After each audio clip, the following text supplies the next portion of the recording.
So why do I feel so strongly about the so-called prosperity gospel? There's an easy answer, but before I give it, let me define it a little bit. It's on a continuum from the most radical to what would be called soft or light.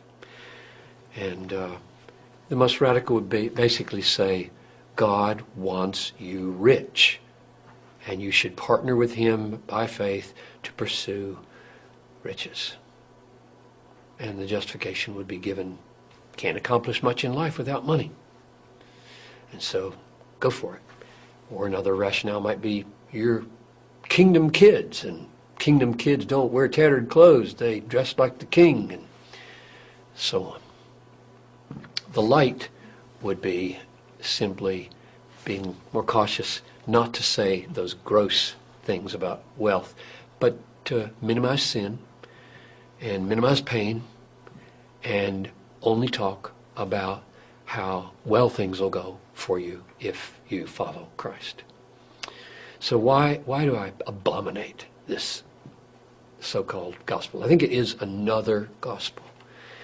And the first reason would be simply to go straight to the Bible and see what Paul says about those who want to be rich. I mean, it's just, he says, this is 1 Timothy 6:6, now there's great gain in godliness with contentment. In other words, without craving for stuff. For we brought nothing into the world, and we cannot take anything out of the world. If we have food and clothing, with these we'll be content. It's just amazing. But those who desire to be rich, now here's the key text, this is verse 9. Those who desire to be rich fall into temptation, into a snare, into many senseless and harmful desires that plunge people into ruin and destruction. For the love of money is the root of all kinds of evils. It is through this craving, that is, this craving to be rich, that some have wandered away from the faith and pierced themselves with many pangs.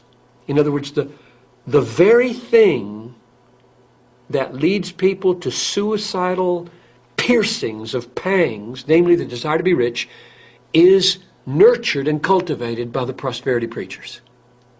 They are encouraging that this suicidal behavior happen. That's abominable. Or Jesus said, it's easier for a camel to go through the eye of a needle than for a rich man to enter the kingdom of heaven. Why would he say that? It's because riches are such dangerous things. They're not a blessing usually. They're usually a curse. People are cursed with riches. They're destroyed by riches. And here again, a little parenthesis of qualification. I don't mean it's sinful to make a lot of money. I just mean it's sinful to want to keep a lot of money. And it's suicidal to want to keep a lot of money. Bigger barns and bigger cars and bigger houses and bigger portfolios and finer clothes, and everything is growing with your income so that your conscience is getting harder and harder, because if you're a Christian at this point, your conscience is having to say, it's okay, it's okay. This is okay. This is the Calvary Road. This is what it means to deny yourself. This is what it means to follow Jesus. This is what it means to die every day. This is what it means to have my treasure in heaven. And it doesn't. It won't work. So your conscience has to be lacerated in order to keep from killing yourself.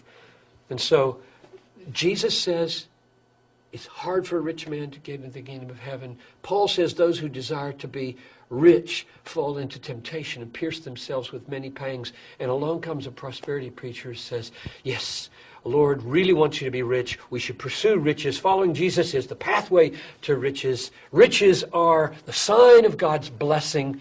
I would just say those are in mutual contradiction for each other, and therefore this is deadly. Now, here's another reason I'm really upset about this.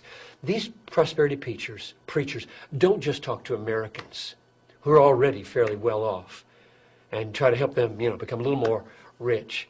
They get on their jets, their personal jets, and they fly to Africa or the Philippines. And they land and they gather a stadium full of 100,000 desperately poor people and tell them if they'll believe in Jesus, they'll get rich and all their needs will be met and their wives don't have miscarriages anymore, blah, blah, blah. Then they get in their jet with their pockets full and go home. That's wicked. Because the Bible is so filled with teachings that in this life, this is a momentary affliction here. This light momentary affliction is working for us an eternal weight of glory beyond all comparison. What's Paul referring to there? He's referring to a lifetime. Light and momentary corresponds to the weight of eternal glory in heaven. He means when you come to Christ, you come and die, and you can count on it. Through many tribulations, we must enter the kingdom of heaven. Normal Christianity is pain. Sorrowful, yet always rejoicing, is the pattern. Prosperity preachers do not prepare new converts in third world countries to endure the realities of what it will cost them to be a Christian. Here's another reason. There are 1,568 or so, as we talk, people groups in the world out of 13,000 that don't even have missionaries engaging them, and therefore everybody in them is without hope.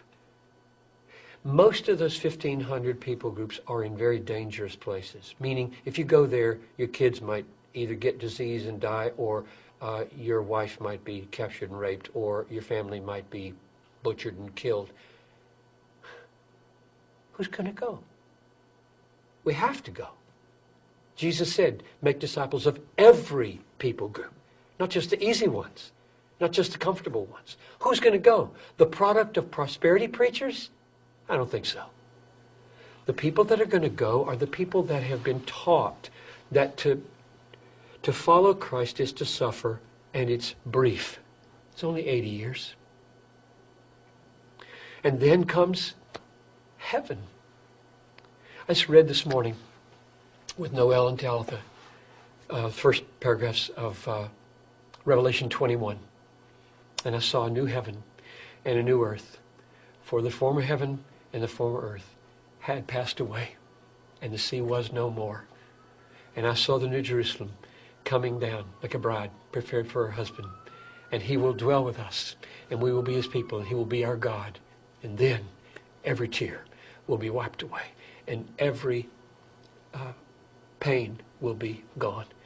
For the former things have passed away. That's coming. The essential biblical problem, maybe that's an overstatement, one of the essential biblical problems with the prosperity gospel is an over-realized eschatology. Meaning, the things that are promised gloriously for us. We're all going to be rich. We're going to own the world. We're going to judge angels. Paul used that argument in 1 Corinthians 3. Don't you realize that you are going to inherit the world? The world is yours. Paulus is yours. Cephas is yours. Life is yours. Death is yours. And the conclusion he drew was, why would you boast in men? In other words, why wouldn't you take that as a means of enabling you to suffer and be lowly and kind and servant-like and walk on this Calvary road and take the pain of being a Christian? That's coming. But what they do, instead of say, we have to wait for that and pour our lives out through many tribulations here, they say, bring it now. Bring it now. The kingdom's already here, right? Jesus brought the kingdom. And it's the overlap of these two ages they don't understand. The new age is a beautiful age. And there are healings that happen in this world. I don't deny that. I just deny very vehemently everybody's going to be healed. You let these prosperity preachers with their healing talk and their word of faith talk go to the 4th floor of Augustana Home, or go to the emergency rooms or to the intensive care rooms of hospitals. Go there and preach your gospel. No, they don't. They wear their nice clothes, stand up with the lights, money strewn all over the thing, with people out here who desperately want somebody to tell them how to get rich, and there they make a lot of money that way. They don't go to the places where it's impossible to deal with reality unless you've got a theology of suffering. And so for all those reasons and more, It's a tragic thing that one of our greatest exports of America is the prosperity gospel. People are being destroyed by it. Christians are being weakened by it. God is being dishonored by it, and souls are perishing because of it. And a lot of guys are getting rich on it.